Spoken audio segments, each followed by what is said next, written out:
Opportunity. What makes this so difficult is we basically almost lost 2 officers in this whole deal.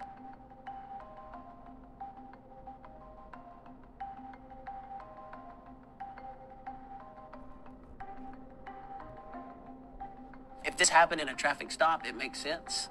If this happened on a search warrant gone wrong, it makes sense. This doesn't make sense.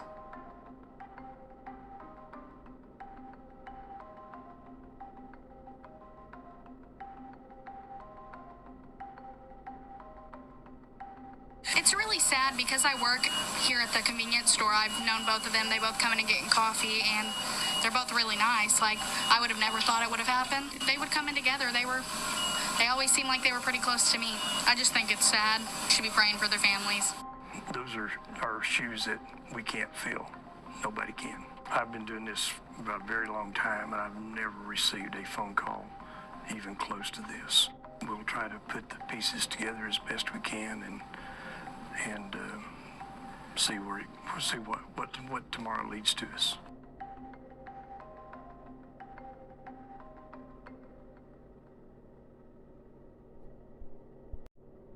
Okay, so this is the photo of Officer Nealey. He's got a little bitty red mark right there. We heard that the killers stomped on his hand as I walked out the door. So keep in mind that that's about what that looks like. And then in this hand, he's got an IV in it, which is going to make it red and swollen. This hand, I mean, it's got a little tiny mark. It's kind of hard to see. But look at this. Okay, so what the ME said, though, is that Miller was internally decapitated, which means his head was hit back and forth, she said. Back and forth, which required the same force as a car crash that caused his skull to become detached from the rest of his body. Do you really think he's going to have a little bitty red mark on his hand doing that kind of damage? So that does not add up. And the witness says I would hear only what I could describe as a roar out of an individual, then stop it, Mike, stop it, Mike. You could be saying stop it to the offender. There's no visual context here to put with this utterance. Stop it to the offender. Mike, he's calling out to Mike. We'll get into the theory and the hypotheses that we have here in a little bit. You have to have motive. You have to have means. You have to have opportunity. There's never a motive in this trial ever brought up. They were best friends. Attorney's office has released interrogation video of the former Manford police officer suspected of killing Manford Police Chief Lucky Miller. The interview with Mike Nealey was done just hours after deputies say Miller died in a Florida hotel room.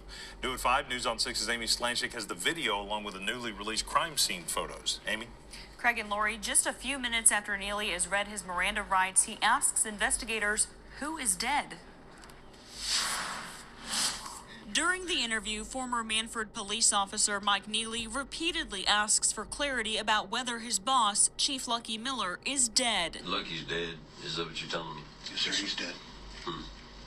The two were staying in this hotel room in Pensacola, Florida for police training. I would like to know what happened, because I'm telling you, I don't have any memory of any of this, and I'm shocked. Look at his hand. That is his left hand on his foot there. His right hand, which he's going to hit with, probably primarily, has a needle in it. You see anything on him that looks like he caused such heading back and forth like a car crash? I'm not seeing it. Shocked that Lucky's dead. I mean, it's shocking. Investigators then tell Nealey about noise complaints from other hotel guests and that a hotel security guard walked in to find Miller on the ground between the bed and the wall. They tell Nealey he was sitting on Miller's chest and Miller's face was beaten. Investigators say the guard told Nealey to get off and ended up pulling Nealey off Miller. They said Nealey then rolled off the bed and fell on his face, busting his nose and lip. Investigators say Miller was unresponsive. I'm feeling my hands.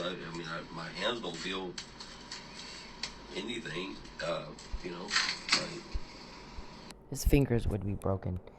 He's not got broken fingers. He's not got bruising. He doesn't have anything on his hands. I mean, there was a little red mark. Could have been just a blood stain. I'm not, we're not close enough to see it. Notice the detective does not get his hands and say, look on you. Here's the evidence, Mr. Nealey, on you that indicate you beat Chief Miller to death. What he says is, it appears Chief Miller was beat to death, which it almost makes you, what the fuck? Genius? Okay, he's beat to death and we all get that, officer. Stupid. Here's the thing, though. On him, it doesn't look like he's the perpetrator. Where's the probable cause on Officer Nealey that indicates he did the beating? At this point, what he should have said, instead of, well, it appears he was beat to death. Yeah, ooh, wow, you're impressive, detective, let me tell you.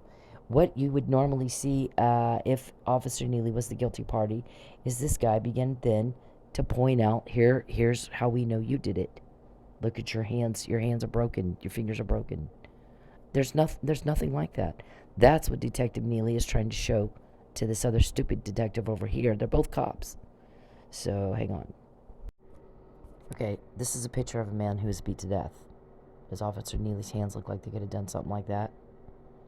This guy was beat to death. That's one picture. Sorry for the graphicness, but we're talking about murder. We're talking about murder in the first of a cop. That's what he looked like normally. That's what he looked like after he was beat. Internal decapitation. Chief Miller died of. These are more pictures of somebody that was beat to death, what they look like. Look at the skin. Look at the skin, how dark it is, how bruised it is when there's someone hits them. Okay, so these are just a couple of pictures of what hands would look like after a fight. In these fights, nobody's dead. So, look at that. Look at her hands. Very swollen. Very bruised. Nobody died in the fight with these, where these people have taken pictures of their hands. So, this is a UFC guy. He's got cut hands. You can tell he was in a fight.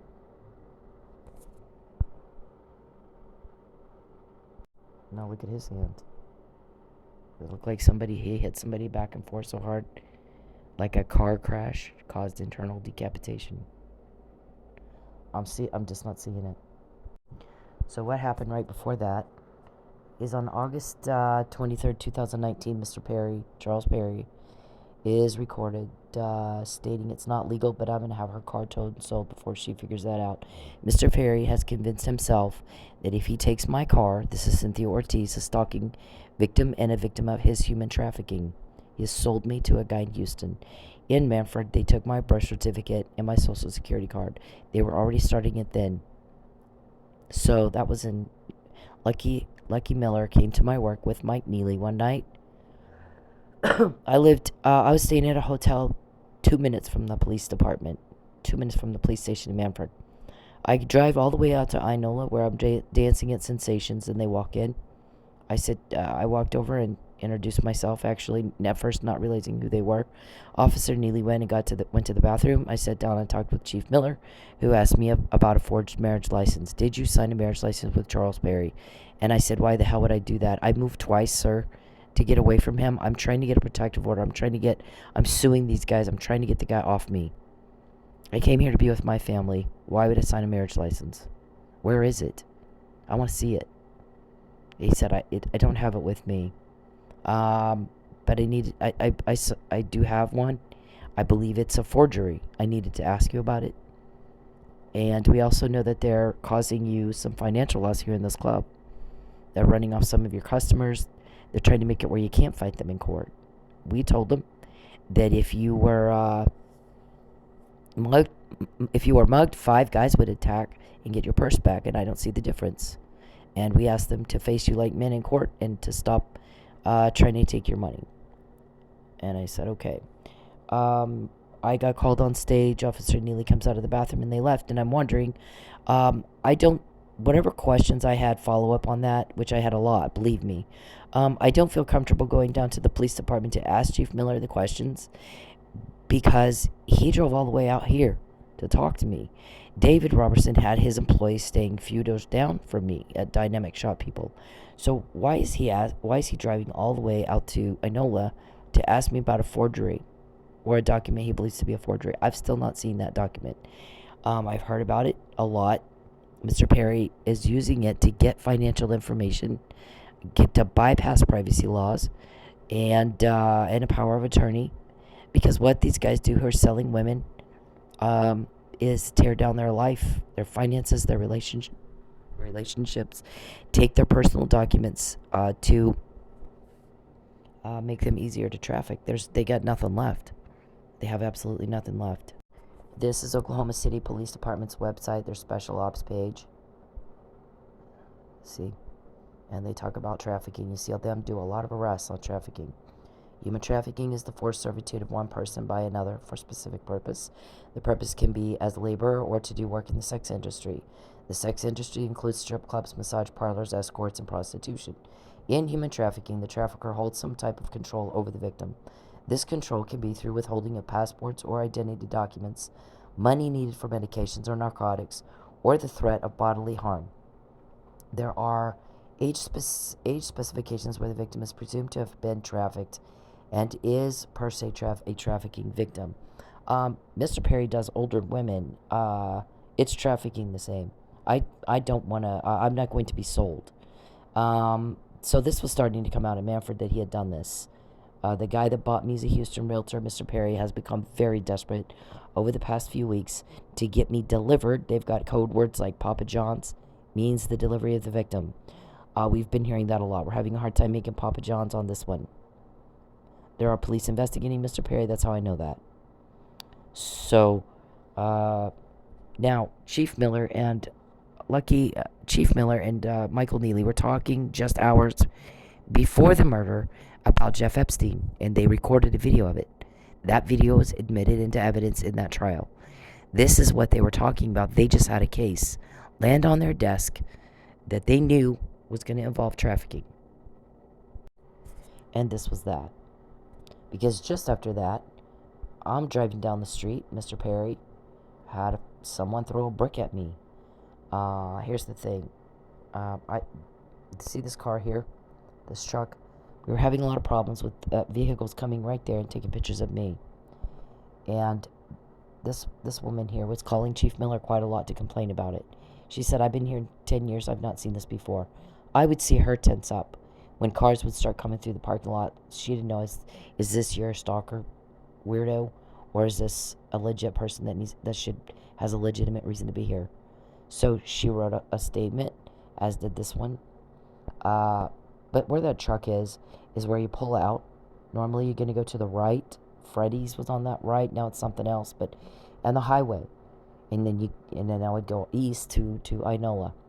This day, on the other side, was a car that I knew to be one of Charles Perry's guys that work for him. So I actually turned left. And when I turned left, what that did is it delayed me a couple of minutes. So the brick they threw at me did not hit me in the face and kill me like they intended. It actually hit the pavement first, bounced up, and went underneath my car and cracked my engine in two. It totaled my car. I got a new car. The new car, I go outside to put something in the trunk, and there's powder in it.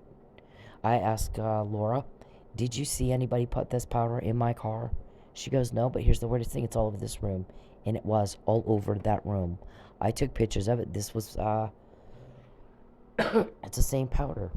Oh, gosh, Mr. Perry, nobody cares what you think. No one understands why you think they do. Go work or something, okay? He likes to type in the phone when I'm doing videos. He's a peeping Tom. Mr. Perry's a peeping Tom. Our witness says he puts cameras in women's homes when they're not there. And broadcast watch time on the dark web, sells it. Uses their body against their will, without their consent, without compensation, for his pretend love life and for profit. Uses their property, their utilities, all of it. He got caught when he started doing it to me. So he's a little sicko.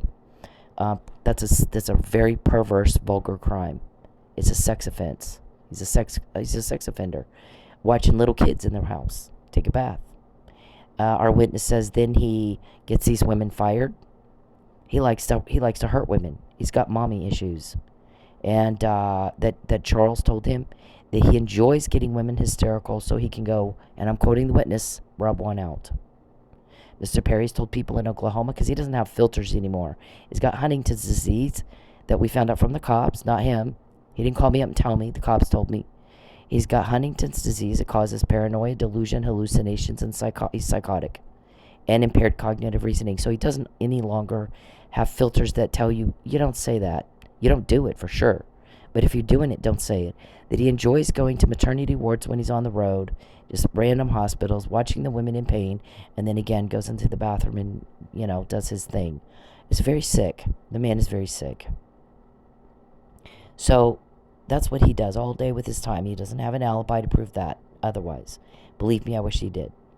He sits on his fat, lazy ass, perverts around all day, and causes one catastrophic loss after another for other people, for the victims. I'm not the only one.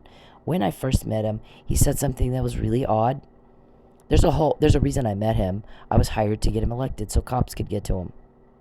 Okay, but believe me, I'm paying attention to odd things he says, especially right then. And he said, I've got 10 to 15 divorcees that I help. Jackie lets me help them.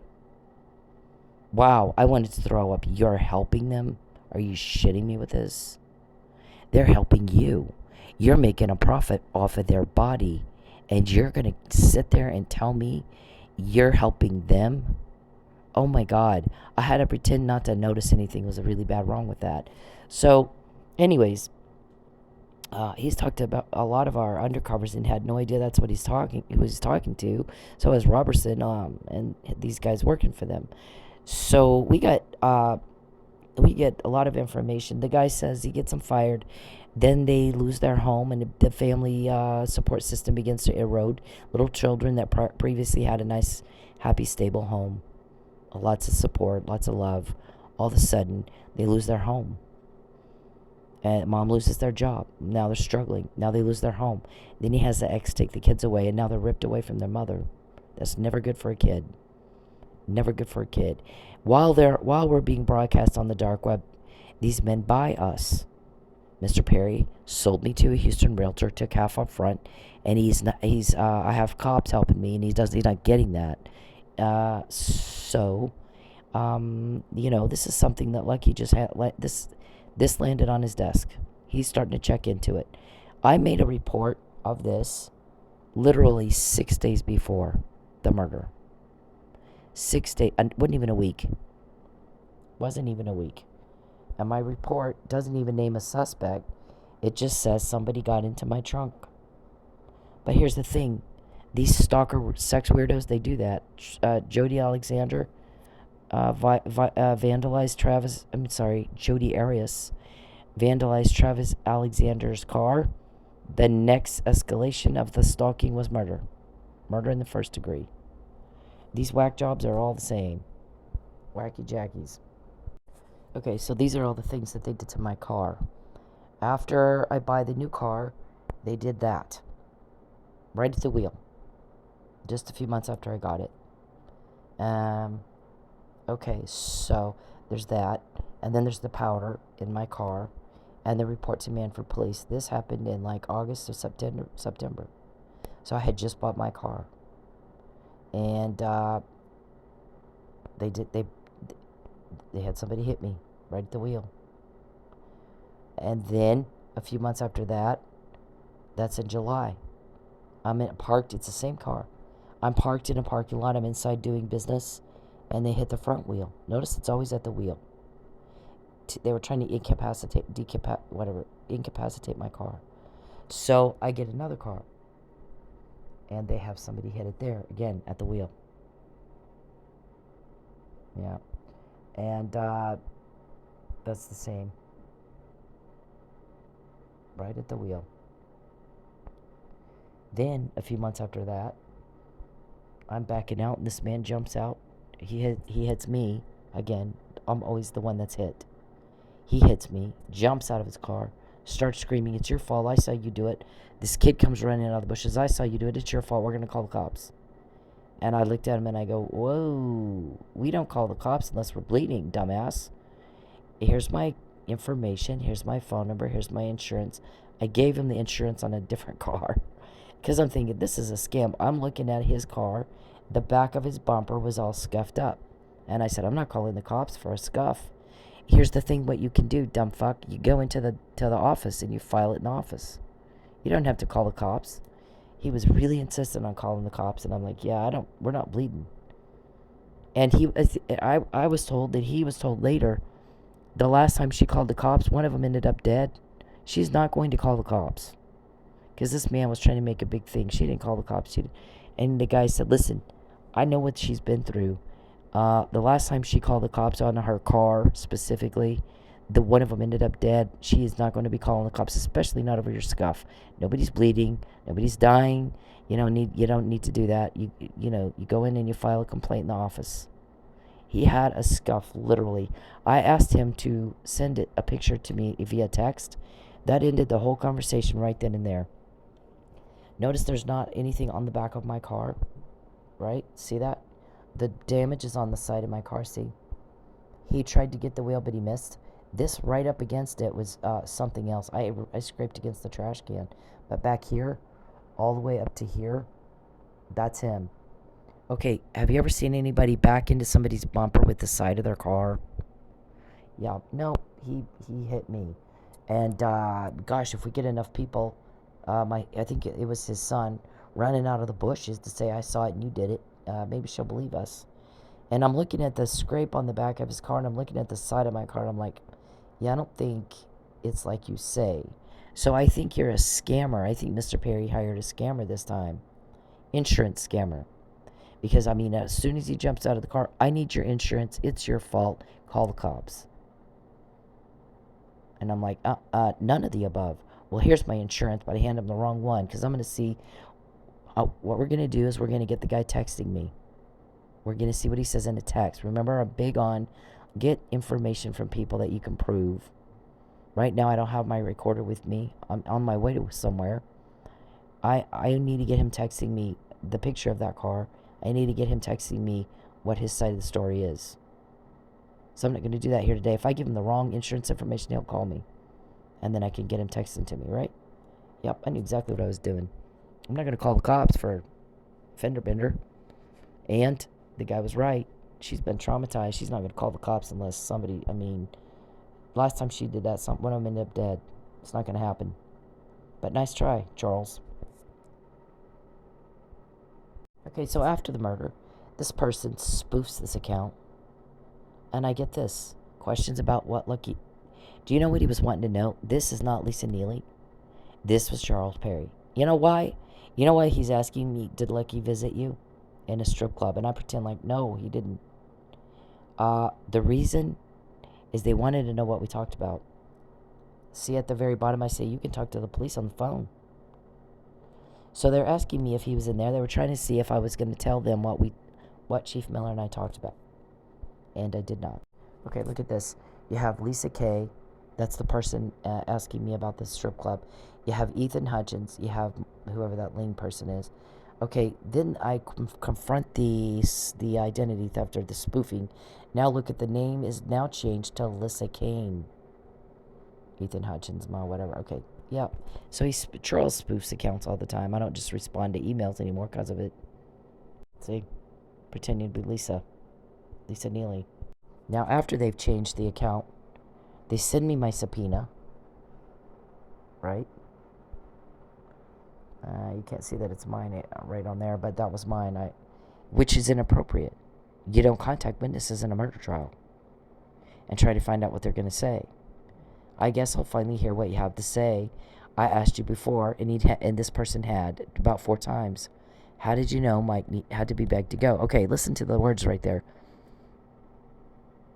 We asked Mike to go. He said no. We coerced. We begged. We pushed. We pressured. Why? What do you care if he's in Pensacola? Go to Pensacola, Mike. It'll be fun. Unless you're planning a murder, what do you care if he goes or not? They're always wanting me to go back to dance at the club. Why? What do you care? What do you care where I work, when I work, how I work?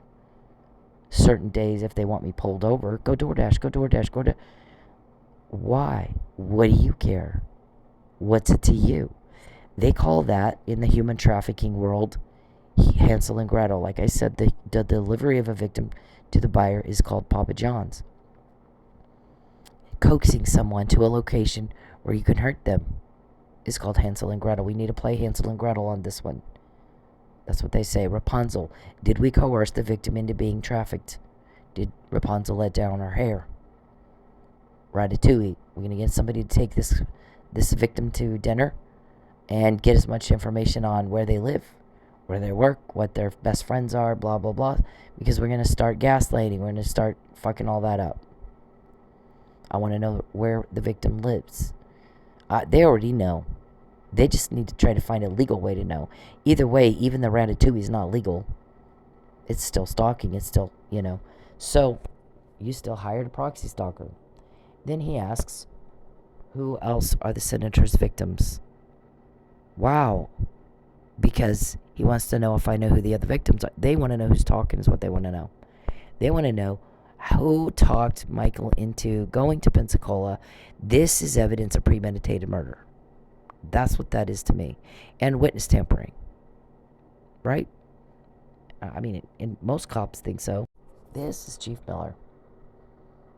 They wanted us to get her on harassment, they said, and they had us getting information on her car, asked us to pull her over all the time. They had us checking into allegations that turned out to be nothing. They, the owner of the hotel where I was staying, that I just showed a picture of, came and said, Lucky Miller was over here asking if you were a prostitute, and I told him, no, we don't see men coming, nobody comes in here. Your ex-husband, and he stays in his own room. So, no, we don't see men here. Other than him, we don't see any men at all. And I go, where's my imaginary Mercedes from my imaginary prostitution business? What the fuck? I go, that's Charles Perry right there, did that. Called that in. I promise you, he did that. Well, it was that guy down at the end. I go, yep. So David and Charles, I'm suing. David tells his employee, ask that guy to report prostitution. I mean, it's not hard. They do it all the time, believe me. They got it down to an art. So it turned up to be nothing. It turns out you're not. And they go, we told them, we're just not seeing it. We don't see men coming out of. Okay, remember they got guys coming up taking pictures of me. If I was doing something like that, they'd have pictures of it, don't you think? They called constantly, took time away from real crime. In fact, what we found is that Cynthia kept to herself, didn't bother anybody, pretty much spent all her time trying to figure out how to get these guys off of her. She did nothing to them at all. It became pretty clear to us fairly quickly that they were the ones doing the harassing, not her. If it were up to me, I'd call in a protective order, and I still may do that. There's still that possibility. That's a motive for murder right there. Alright, so we've got the pictures of him. Point out for me the marks on him that look like he caused someone to die from being hit in the head back and forth so hard. It was like if they were in a car crash. You see anything? Okay, it's going to get worse. Just watch. Alright, so I've got a Dropbox file here on his... all of this is in all kinds of files already, but this was set up for Gene Mitchell and Travis Myers because I didn't want to send all this to them in emails. They comment on my deposition, you sent us a whole bunch of emails, and I said, no, I sent you 5. One of those, I think the last one said, I've got a lot of evidence to send your way, and it's going to overwhelm your email inbox, so let's not do it that way. I've set up a Dropbox for you. This is their Dropbox. They never even looked at it. Neither one of them. Okay, there's exculpatory evidence in here for Officer Nealey. I'm not finding his arrest report, but hang on, I will. Okay, so if you look at the last paragraph, this is signed by Detective Martinez, Lionel Martinez. It says suspect Nealey right here at the very end of it, was transported to Sacred Heart Hospital for evaluation. I, Investigator Martinez, arrived at Sacred Heart Hospital to speak with suspect Nealey, but he was not able to provide any information about what happened in that hotel. The injuries that I observed on suspect Nealey were to his nose and lip, which was caused when suspect Nealey was pulled off of victim Miller and struck his face on the floor. They pulled him off Chief Miller and threw him face first into the floor. It was found laying on top of Chief Miller, but in his face down. And I'll get into that more in a minute. I also noticed suspect Nealey's right hand to be red and swollen. That is the hand that has the IV needle in it, which would make it red and swollen. There are no other injuries listed in this arrest report. Where is the probable cause to indicate in this arrest report that suspect Nealey should be a suspect? I'm not seeing it. You have to have probable cause before you deprive someone of their right to liberty. It's a Fourth Amendment thing. I'm in criminal justice. I grew up with 4 generations of police. My granddad was a chief in Roswell, where I grew up, chief of police. His name is on the front door of the police station, police department, the police station where he served. So he was also written about in detective magazines. I grew up with that. So when I'm born, I have 3 policemen around me all the time. You could say everywhere I went, I had a police escort. Granddad, great-granddad, and my dad were all police. My dad stopped being a policeman when I was about, 8 or 9. My granddad retired when I was about 7 or 8, maybe a little older, because he had an attack similar to what I'm going through now, and caught someone having an affair with his dispatcher, a married guy that was on the city council. The man got pissed off because my granddad said, you gotta stop. You're interfering with police business. My dispatcher is here to work, and you're coming in here and distracting her, and you're a married guy. What are you doing? They were buddies. They went out and socialized together. The guy then forms a committee within the city council in Roswell and took over the police department and smeared my granddad and said he was incompetent and all this stuff. And my granddad retires, goes on to be a city councilman and a county treasurer, and his name to this day is on the front door of the police station where he served. It was hard for him to go through that. He didn't back down, and he never apologized. He stuck to his guns. He was smeared. And at the end of the day, though, he's honored, and the other guy, nobody knows who the hell he was. Some dude couldn't keep his pants up. So I grew up in that. I'm now in my 4th year of criminal justice college. I've taken criminal law, criminal procedure. So there we go. Made an A. And so hang on. So this, you got to have probable cause. And so point out for me the injuries on Officer Nealey that match up with the medical examiner's cause of death, manner of death is homicide. He's beat to death so badly as if he were in a car crash, that much force. And his head came off his body, and it killed him. It took his life. And where are the injuries on Officer Nealey that indicate that he's the one that did that? I'm not seeing it. Okay, so remember, 6 days before all this happened, 6 days before you see him sitting there with not a mark on him, and this guy's telling him, well, it appears he was beat to death. Chief Miller was beat to death. And instead of saying he was beat to death and look at you, look at the injuries on you. You guys fought. You beat him to death. You were drunk. That's not what he said. He gives Officer Nealey not 1 ounce of evidence.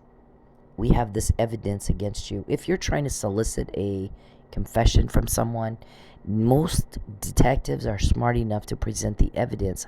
I've got this evidence against you. You're caught red-handed. We've got you. Now, what I can do is make things easier for you if you'll confess. Maybe the DAs be willing to, if you show some remorse and you apologize and you tell us here what happened, we'll make it easier on you. Maybe they'll take the death penalty off the table and just give you a life sentence, kind of like they did BTK. But we got you dead to rights. I mean, we've got this evidence and this evidence and this evidence and this evidence. He didn't do that with Officer Nealey. He's showing him nothing. Well, it appears he was beat to death. Right, we all get that, sir. You said it. We got it the first time you said it. The problem that you're not telling us is why is it you think you have probable cause to believe that Officer Nealey did the murder?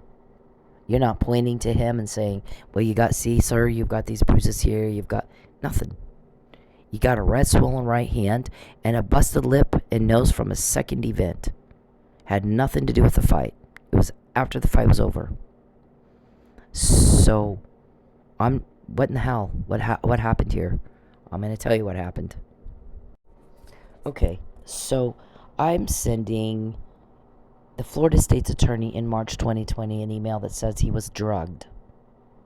He didn't do it. He couldn't have done it. He was drugged. Where's the talks panel to show why was he found unconscious and in respiratory distress?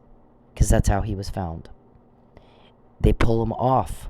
Chief Miller throw him face first into the floor where he busts his lip and his nose. Because if he was not unconscious, he wouldn't have done that. He's got to have, if he's going to beat somebody to death so hard back and forth that the head becomes detached from the rest of the body, as if he was in a car with such force like a car crash. How's he do that when he's found unconscious and in respiratory distress? Where's the strength to do that? These are things, this is a puzzle. You put it together. It's not hard. It's called Sherlock 101. Well, our guys, remember, have got a lot of information. One of the things we got was he was drugged. He didn't do it. Because we're starting to go, wow, that was awfully soon after a police report was filed. I didn't name a suspect in my police report on the car vandalism. I didn't name anybody. I said nobody saw who did this, but I have stalkers. One of them's got his employees 3 doors down. Dynamic shot. David Robertson. Charles Perry. Matthew Powell. Joshua Burston. Joe Chadwick are being sued right now. We're all in court. Here's the case number. It's likely them. It's likely them. Remember, I've already talked to Chief Miller, but Mike was not there. So I don't know what all Mike knows, what all Mike doesn't know, but I'm not going to compromise anything. So all I'm telling Officer Nealey, and Brett Gibson was standing there too, and a bunch of looky-loos in the parking lot. I'm telling him we've got an ongoing stalker case here, and so this is likely them. Doesn't mean it was them. There's always a possibility it was not them, but the chances are high, because here's the thing, I don't know anybody else this weird that would do shit like this. This is weirdo. And Mike said the same thing, this is weirdo. And they're asking me why there's no forced entry. I said, right, it's common for them to buy a key from my car guy. Forged marriage license might make that happen.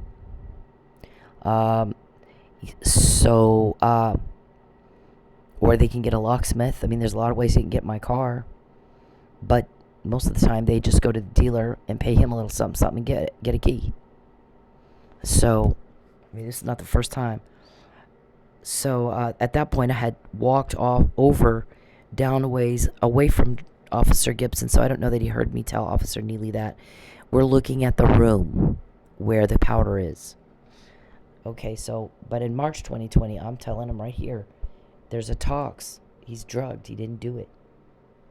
He couldn't physically have pulled off a punch like that would kill him. I'm telling him that in March 2020. March 2nd, to be specific. By the way, you didn't get a blood test in time. Because a blood test is going to rule out or confirm this. This is in March. This is in May. This is the deposition of the first responders, where he says he gave him, look at the bottom down here, interview of James Spiegel, May 18, 2020. And the attorney's asking him, what is an Narcan? That is to be administered for opioid overdose. Because they found him. He didn't talk. The only thing he did was grunt. We gave him a sternum rub. He was dying of opioid overdose. And then we gave him Narcan. So what happens is you're drugged, opioids. You're dying of overdose. You're in respiratory distress. You're unconscious. You need a blood test at that moment to determine what caused you to be in that state. Unconscious, in respiratory distress. What caused you to be like that? They're not treating him, notice, for being knocked out in a fight, because the allegations were the two got drunk. They had an argument. They were in a drunken brawl, and Officer Nealey went overboard and killed Chief Miller, his boss. They've even got somebody to say they heard them yell, "Stop it, Mike." Okay, again, no visual context to put with that utterance. So, the hotel staff walks in and finds one of them is deceased, one of them is unconscious and in respiratory distress. And Officer Nealey's not treated for being knocked out in a fight. He's treated for being drugged. At this moment, we needed blood test. There's not one given. There's not a blood test given until later. After he's given Narcan, he's come to. He's combative. That is a sign of someone coming out of an opioid overdose treated with Narcan. They get combative. Their bodies are dying. And their bodies are kind of jolted back into, the land of the living, and they get combative, which he did, these depositions say. These are medical people. They're trained to recognize the problem, diagnose, and treat. If he was treated with the wrong thing, he wouldn't have come to. He did come to. So, they got the diagnosis correct. They treat him, they test him, at the hospital for alcohol. Okay, well, that doesn't tell us really what the opioid thing was all about, does it? How much opioids was in his system? So much so that caused him to be knocked out. We got to confirm where did they come from. They go through their stuff. The detective said there was no opioids or drugs in their personal belongings. There's no murder weapon found. There's no camera in the hallway. There's one camera in the lobby. They're up on the 5th floor. So that if there's no murder weapon, Mike's knocked out cold. So the murder weapon's not going to leave the room by itself. Somebody would have had to carry a murder weapon out. That murder weapon might be their hands. So something and someone beat Chief Miller back and forth, his head, so bad. The DA in Creek County went to pick him up, said that he had extensive damage over his head, neck, and face. Very bad bruising. So I've asked to see the autopsy reports. Of course, nobody will let me. You don't see anybody come running over to show me, to prove me wrong, in other words. We can't let her see that. So,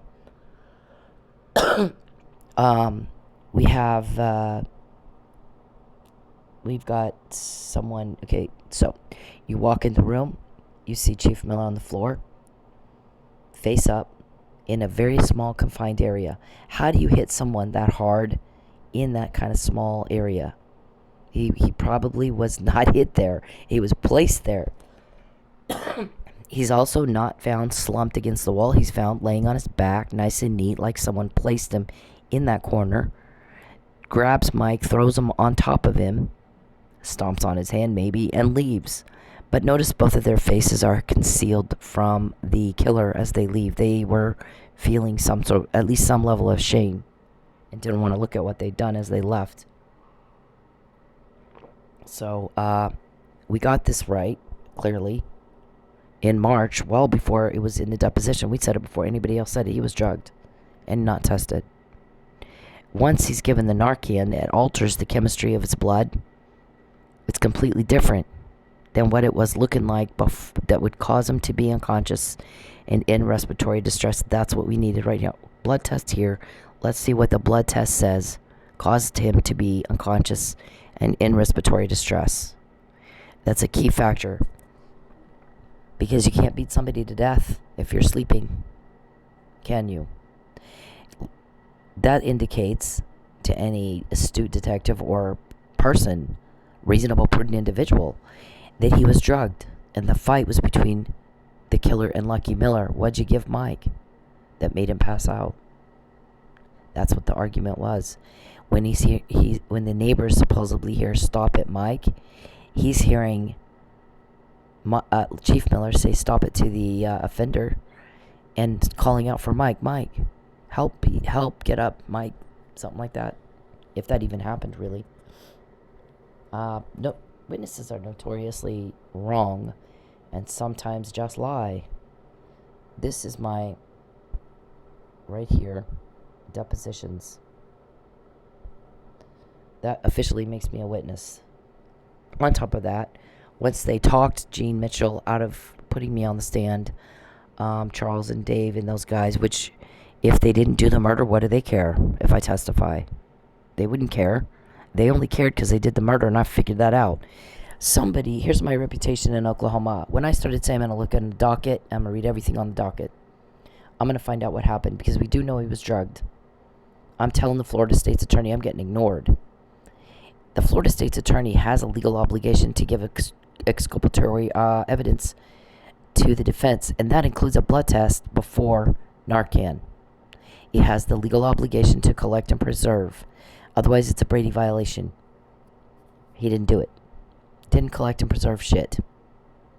So that's the other problem. But you don't have probable cause still even to believe that Officer Nealey could have and did do this murder. You have evidence to believe, based on his condition when found, that he's a victim of attempted murder, not the guy who beat anybody up. You cannot beat somebody to death while you're asleep. You cannot beat somebody to death while you're asleep and end up with nothing on you.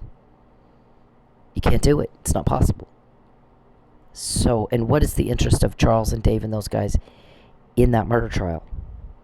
I mean, they went at me. They made sure I did not testify. That's called suborning perjury.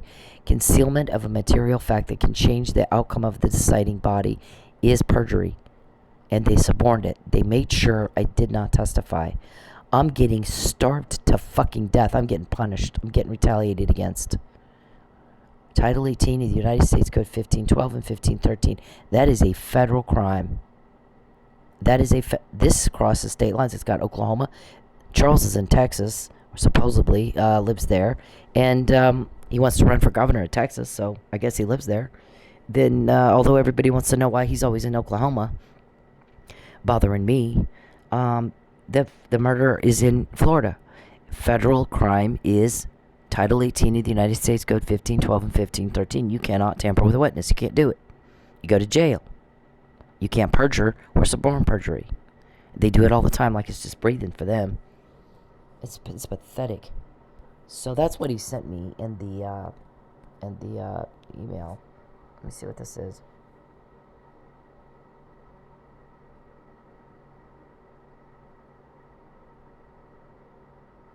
That's the same document. What is Narcan? Well, Narcan is what you give people who have been overdosed with opioids. I can't even say it. Opioids. So somebody slipped a little something in his drink. Okay, so when somebody found out I was going to look at this, he said, "This is my reputation in Oklahoma. Now watch, she'll find every mistake they made." It's not, she's a stupid stripper. She's a criminal. She's a bad person. That's not what he said at all. He said, watch, they made a mistake, she'll find it. That's my reputation in Oklahoma. That's why I'm getting attacked and threatened with, we're going to starve you until you lie. Deprivation of food and shelter with intent to coerce. Grand larceny with intent to coerce. Interference with commerce with intent to coerce. Interference with contracts with intent to coerce. Every day, all fucking day long. Yeah, harass. We need you to lie. Well, gosh, did you want me to lie? Did you want me to lie about knowing Officer Nealey was drugged in March, or that it was confirmed in May? Yeah, come on with that. This is my family. This is Captain of Detectives, Roswell Police. My great-granddad died when I was 7. This is one of the magazines that they were in for solving a murder. My great-granddad there. This is my granddad, L.M. Hall, Chief L.M. Hall. It's a big old room full of, it honors the police of Roswell. And this is his name on the front door here. Nobody remembers the other guy who was shitty to him. This I had drawn up for Chief Miller and Mike Nealey. As lawmen, we're called to relieve suffering caused by crime. That was my granddad's thing. One job of police. One. You have one thing you got to do every day when you get up and go to work. Relieve suffering caused by crime, and nothing else. It's not about an adrenaline rush. It's not about anything. You want to feel some power. It's not about that. It's about relieving suffering and telling victims you're safe now. We slayed your dragon. He'll never hurt you again. We made your hurt go away. You're going to be good. You're going to have a good life. That's what being a cop is all about. Nothing else. Okay, so in light of all I just showed you, look at this. I guess I have... There's my subpoena. I guess I will finally hear what you have to say. I asked you before, how'd you know Mike had to be bagged to go? First degree murder. Right there. And who are the other human trafficking victims? Exploitation victims. Who's talking? Who's talking? And I'm like, you know, I'm sorry, but we're going to trial. No habla English. You know, fuck the hell off. This is inappropriate. Big time. There's Granddad right there. That's my granddad. I want to be like him because, like I said, when he died, my grandmother got all kinds of letters from people, thanking her for how much he helped them. He helped people. Power, he said. See, my granddad was the power in the town where I grew up in Roswell, New Mexico. He was the power. He was the chief. He's a city councilman. I mean, you know, we had to behave. We're Chief Hall's grandkids. We had a higher level of expectation put on us, too. And he taught us power isn't serving others. That's what power is. It's not being a jackass and trying to lord over people and being tyrants and bullshit like that, threatening and harassing people. It's serving. That's how you have power, is you serve others and leave a legacy that your family's proud of, and not one they have to explain away. Here's more on Granddad. This is the detective magazine that hang on. Let's say they solved this guy's murder in Roswell. That's my great-granddad. There's my granddad. That's like being on Forensic Files today. It was First 48 or something. It was pretty cool. So this was his shirt. Mr. Perry stole that from me. I still had it. He lost that election, but he won this one. County treasurer. Like what he says. It's important to have our bosses in to look everything over. The taxpayers are our bosses. Powers in service. He got a endorsement from Colin McMullen, who was he worked for Bush in the cabinet of something. I don't remember now what. He ended up committing suicide, unfortunately, because he had cancer and he was in so much pain that, that happens. I hear that a lot more with bone cancer patients, that they just can't stand the pain. They end up killing themselves. He's one that did, unfortunately. But that's a pretty big endorsement that my granddad had there. Pretty big honor. So, this, I had a lot to be proud of there. Alright, so you can see that these pictures are courtesy of News on 6. And that news story.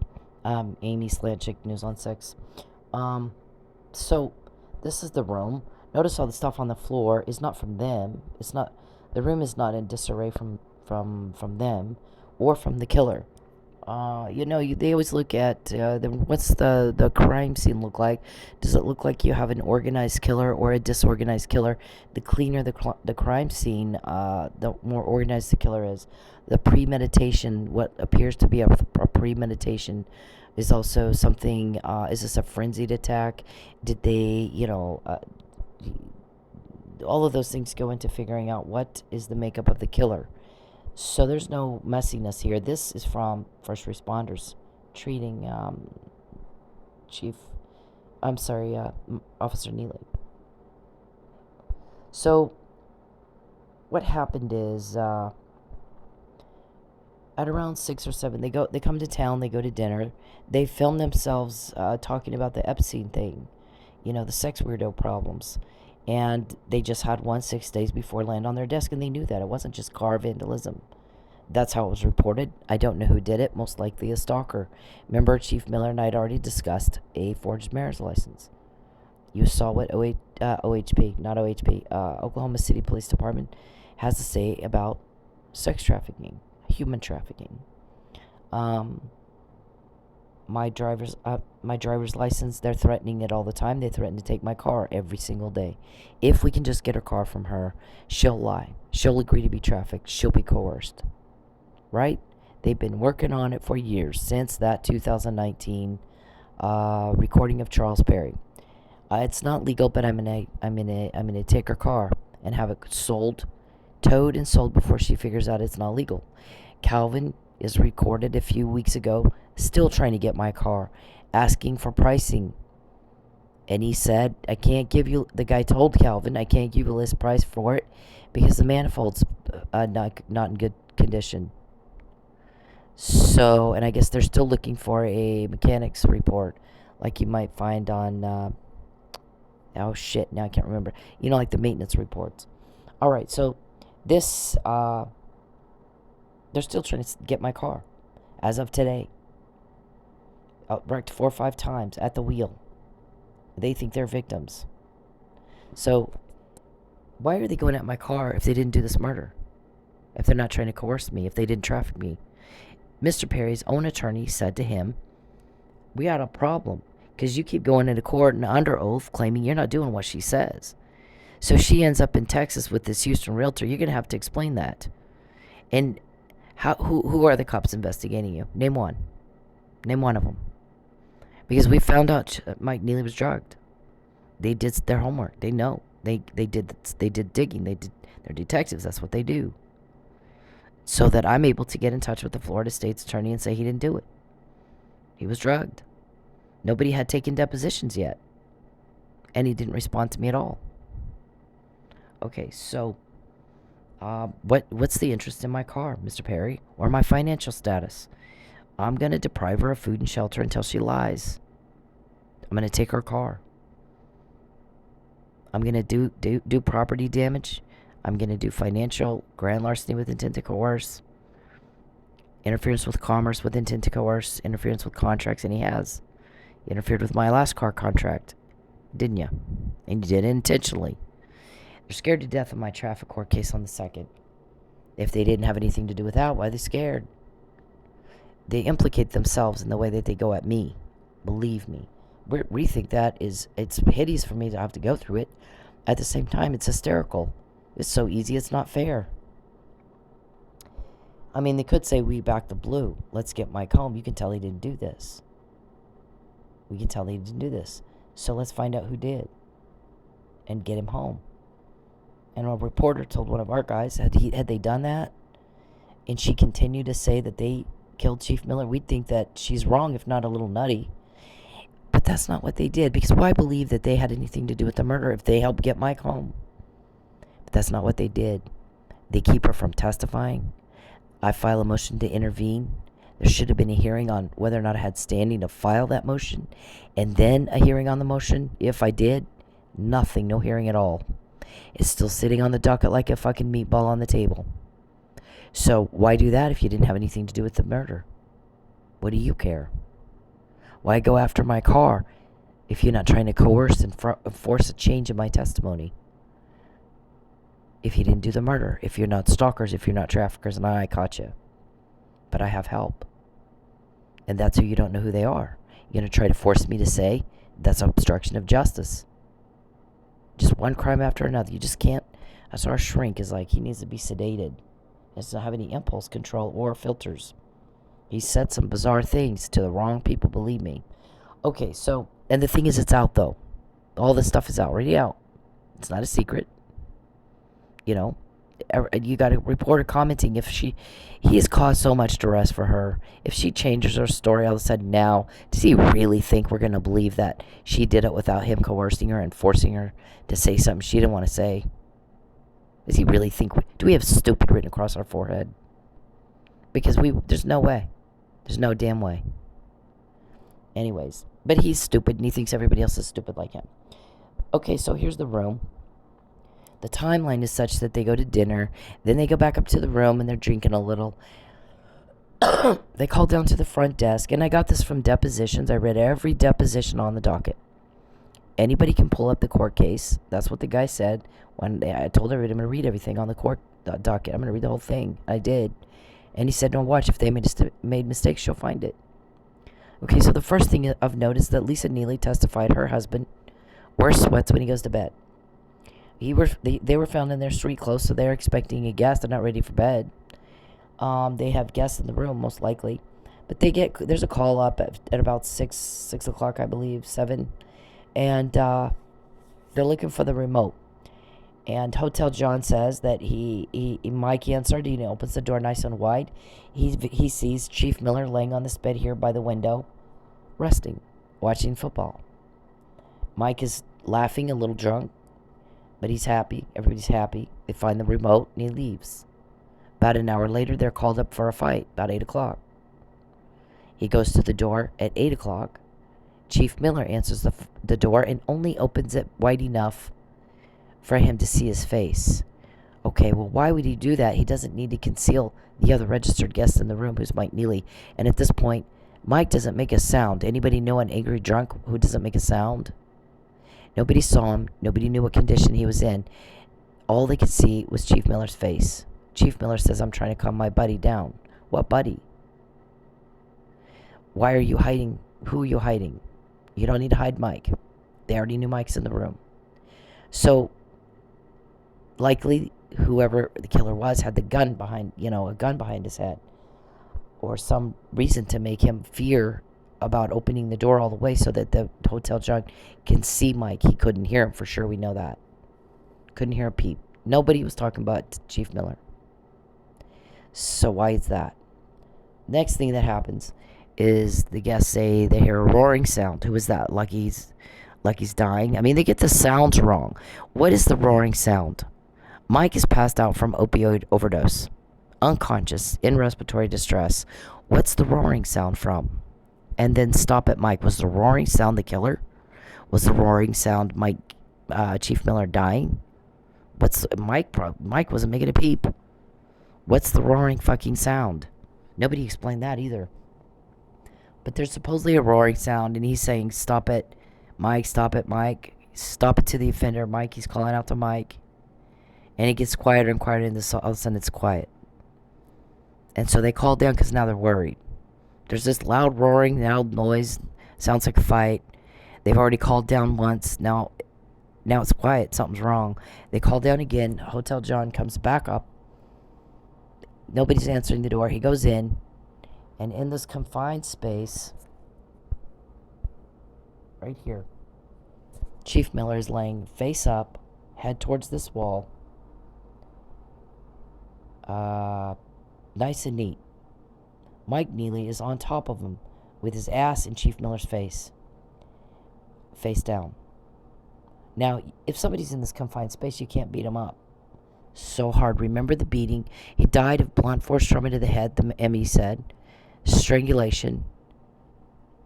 And internal decapitation. Hit back and forth, back and forth, back and forth so hard.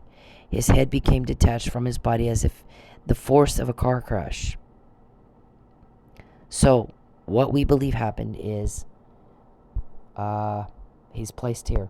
He's not found slumped up against the wall. He's in a confined space where you can't really hit somebody. No, it's not like he was laying on the ground here and they're hitting him that hard right here. He was hit and then placed here. Mike thrown on top of him. And that killer leaves. The killer didn't want to look at their faces. They didn't want to see what they had done. There's no way. This was from, I'm falling, I believe, on the falling Mike. When they're trying to pull him off, they fell on the bounces off the bed there. Okay, so we believe that, when you have guests in your room, normally you're going to sit on the bed, the guests are going to sit in a chair, right? So he's sitting on the bed, they're drinking. Mike begins to fall back on the bed, passing out from being drugged. Lucky then begins to fight with the killer. What'd you give him? What'd you give Mike? What's going on here? And they're fighting. And then they beat Lucky to death. Or they're fighting, and then he answers the door. Won't open it. The second he closed the door, though, that is when they killed him. And then pull his body back into the corner there. Drag Mike off the bed. Now, it's possible that happened when the killer dragged Mike off the bed and threw him on top of Lucky. We don't know exactly when that blood hit, unless somebody saw it. One of the first responders saw it. So they throw him, they put him there. They placed both bodies there. Gene Mitchell, Mr. Nealey's attorney, argues that Mike was just drunk and with his ass fell in his drunken state on Chief Miller in that corner and caused all the blunt force trauma, strangulation, and internal decapitation with his butt. Okay, not plausible.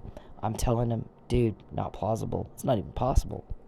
Why are you lying? Why are you lying? Why aren't you doing your fiduciary obligation of giving your client a vigorous defense?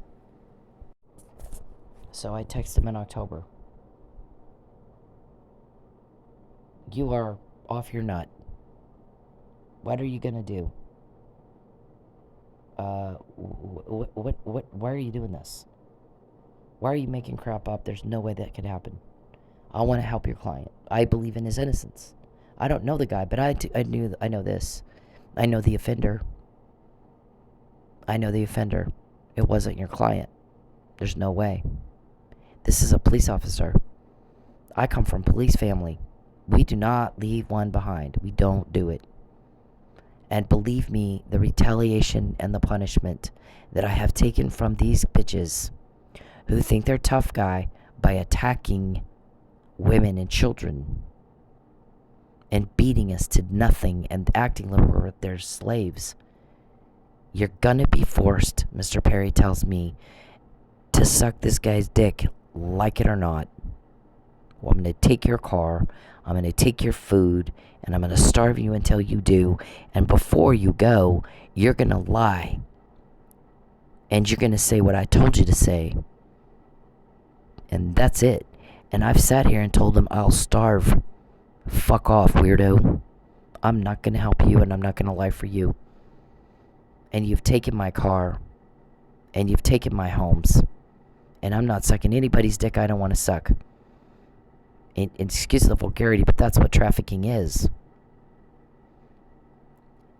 So, I think that you have fallen down and bonked your head on the pavement or something, because we quote you every fucking day, all fucking day long. When you contact me, we get more. We find out more about your criminal organization and all the shit you guys do to people like never before in your life.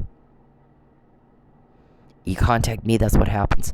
You peep on me, you invade my privacy, we find out more. You try to take my car, we find out every time.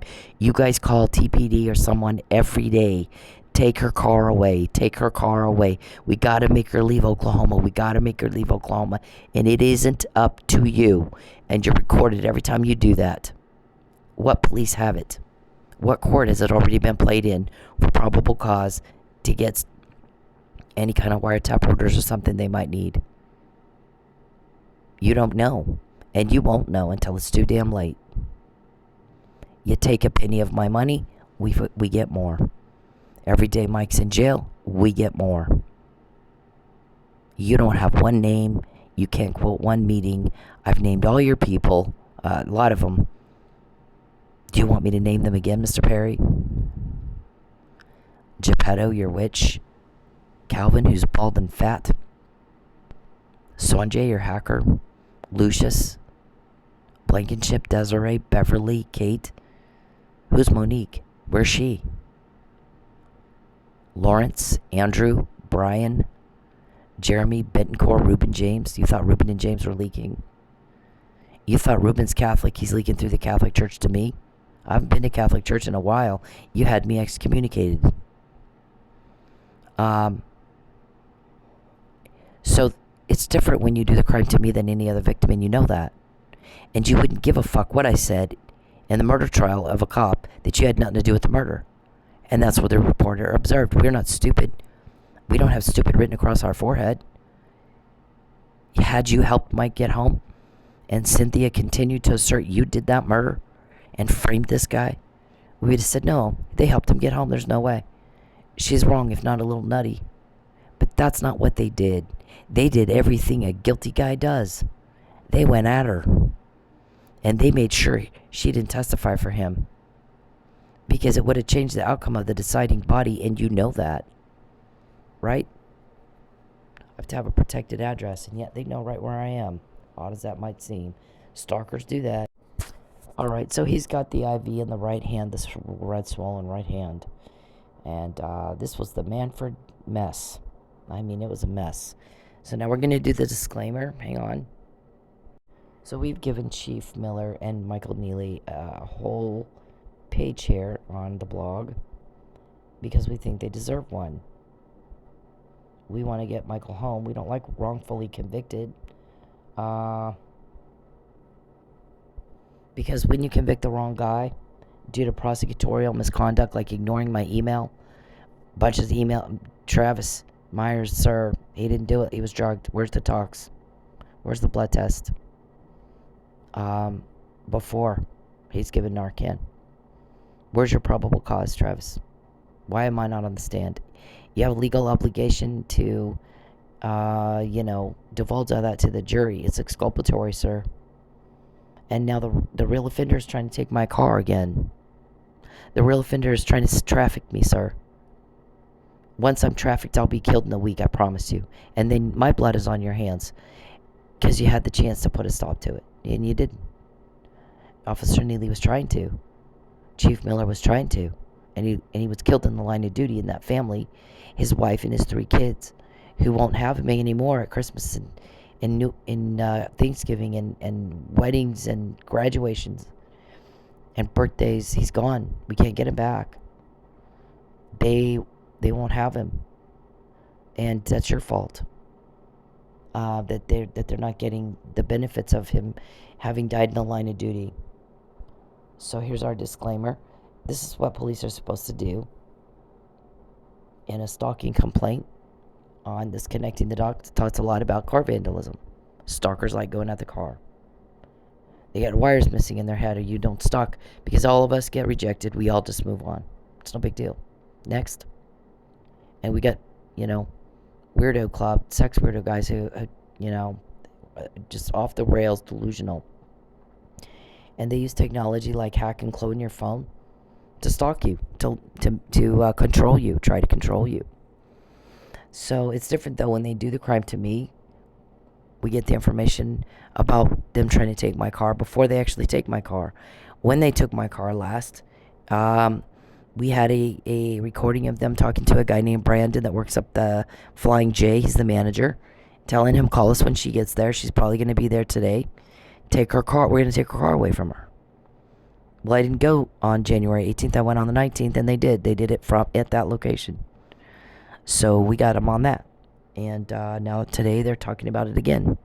We were just sitting there listening to it. Please take her car. We got to make her leave Oklahoma. She keeps catching our crime. And so you're guilty? Is that what you're saying? Because if you weren't guilty, you wouldn't care where I live. Right? And yet you're obsessed with where I live. You're obsessed with me when I go to work. I can't even go to work and not become a victim of your crime and harassment and your threats and your retaliation. And that is pathetic. And you're making people mad. So we can get information from inside your criminal organization like you have not seen before. And nobody will help you find out how, who, what, when that's happening.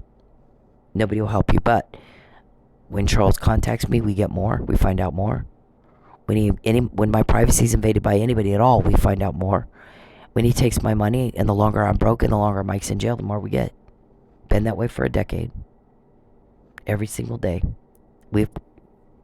I just named off your people. You can't name even one of mine. Right? I quote you guys every fucking day. I knew Mike Nealey was drugged before anybody else said it.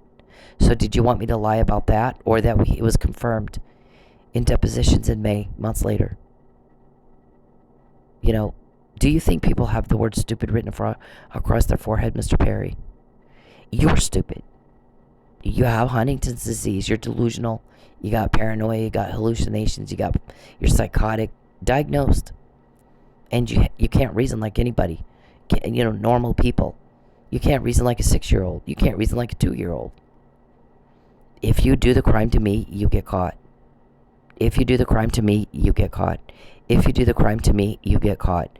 If you do the crime to me, you don't get information, you don't get a date, you don't get anything but caught. Day after day for 10 years. Same thing. And you keep trying to do it. And that's not normal. That is stupid. It doesn't get any stupider than you. It's embarrassingly stupid. You're not wanted. You're not loved. you're told on. Your own people laugh at you and make fun of you. And that should bother you, and it doesn't. So, our shrink's like, he doesn't know that should embarrass him. He doesn't know. His health and his mind is deteriorating so badly. He really just doesn't know that should embarrass the hell out of him. And that's why you see other people don't act like that. That's why we don't do that. It's embarrassing. And he doesn't know he should be embarrassed, nor does Dave. They've got something in their brain it's not right. It's just not right. Mr. Perry has Huntington's disease. Mr. Robertson might actually have some Alzheimer's. He needs a doctor. Why would you do the same thing every day that gets you caught? No, other people don't do that. Why are you? You just really have that little of control of yourselves. You can't see that by what you're doing to me, you implicate yourselves. I mean, if I was wrong, you wouldn't care where I work. You wouldn't care when I work. You wouldn't give a shit about my car. And yet you are obsessed about it. I am all you think about 24/7. Or about 7 of you. Maybe more. I am all you think about. And that is pathetic. Some of you people I've never met, I don't know you. And you know me. And I am all you think about. 24/7. I own your day. I control you. I control everything you think about, everything you do, how you spend your money. I control you. And I've never met you in my life. I don't give a fuck about you. So, when you do the crime to me, Mr. Perry, when you contact me, we find out more about your crime. You're not getting a date. You're not loved or wanted. You're by yourself. You're a delusional whack job, pretending you got a love life, watching TV like a fucking soap opera bitch. You're a rejected failure. Too stupid to figure out how to just move on and keep up with the rest of society. You can't do it. So, now you got caught in a murder. When you do the crime to me, you get caught. Nothing else happens. In all these years, you got no date. You got no information. You have no intel. You have no names. You have nothing but you're told on. You have that. You're proud of yourself. So, when you contact me, we find out more. When you invade my privacy, we find out more. When I'm broke, we find out more. Longer Michael's in jail, we find more. You got 40 cops digging all the time. You chase that lie, the more truth we get. Is that working for you? Is that what you wanted? Was that your stated goal long ago? Yeah. I said no, and I should only have to say it one time. If you're slow mentally, that's not my problem. But I'll tell you one thing, everybody's sick of dealing with it. That is for your families to deal with. Keep it in your own family. Jerry Springer Show. So we've gone over the whole thing with Mike Nealey there. There's perjury. They got a whole bunch of perjury we've proven here. It doesn't matter what Oklahoma law enforcement does. We got it. We've been doing all this work all this time. That's my work product right there. And I'm good at what I do. Charles, I don't care what you think. Listen to the words I'm saying. He typed in my phone when I do these like he thinks I care what he thinks. And if I stop and address it, sometimes he'll stop. Sometimes not. It's worth a try. I don't care what you think. Nobody understands why you think I would. Doesn't make any sense to anybody else at all. Why does he think she gives a fuck what he thinks? No reason to believe that at all, sir. When you contact me, though, it pisses me off because I told you not to. I don't want to hear it. I don't like you. I'd like you to shut up and get away from me. Cop killer. So we find out more about your crime. We got your code words, Papa John's, Hansel and Gretel, Pin the Tail on the Donkey, Rumpelstiltskin, Ratatouille. You guys call yourselves the Weeble Wobbles. Look what we can do and get away with. The Weeble Wobbles, Weeble and Wobble, but we don't fall down. We've heard you say that. You guys like the daycare shit. I don't know. I'm afraid to know. I'm afraid to ask our shrink, what is that all about? I'm afraid to know. Why do they use the daycare words? I'm afraid to know. I don't want to know. I've not asked her. I don't want to know. I'm afraid to know. There's God. There's no telling what kind of creepy something would come out on that one. Okay, so this is my work product. I'm very proud of what I've done. I've done what nobody else has done. I have information that no other victim has. I have it. I'm very proud to be able to say that. I'm Chief Hall's granddaughter. Of course I would be feeling that way. So we have this all here set forth for anyone to look at and prove me wrong. So far nobody's come forward to do that. I hurt for the Neelys and the Millers every day. Hurt for them bad. You know, when you get the wrong guy, the true offender is still out killing. And that blood is on your hands if you were stupid or corrupt and you got it wrong. And that's your problem. You got to talk to God about it someday. I think Mother Teresa, I've quoted this poem before, said it, you know, if you build it there, tear it down, blah, blah, blah. The poem is, but the point of it is, at the end of the day, it's not between me and you. It's between you and God and me and God. And I'm sorry if you don't believe in God. I really don't care, nor does he. He didn't need you. He didn't need you to believe him. He always hopes that you will. But if you don't, it's not. Do you think it's any skin off his nose? He's God. You're the one that has to pay the piper at the end of the day. You know, we all reap what we sow. So when you guys go at me, though, people start going, well, they had to have done the murder and framed Officer Nealey, or they wouldn't be going at her to retaliate and punish her, trying to make her lie for them. Yeah, so there's that. All right, everybody, that's a wrap.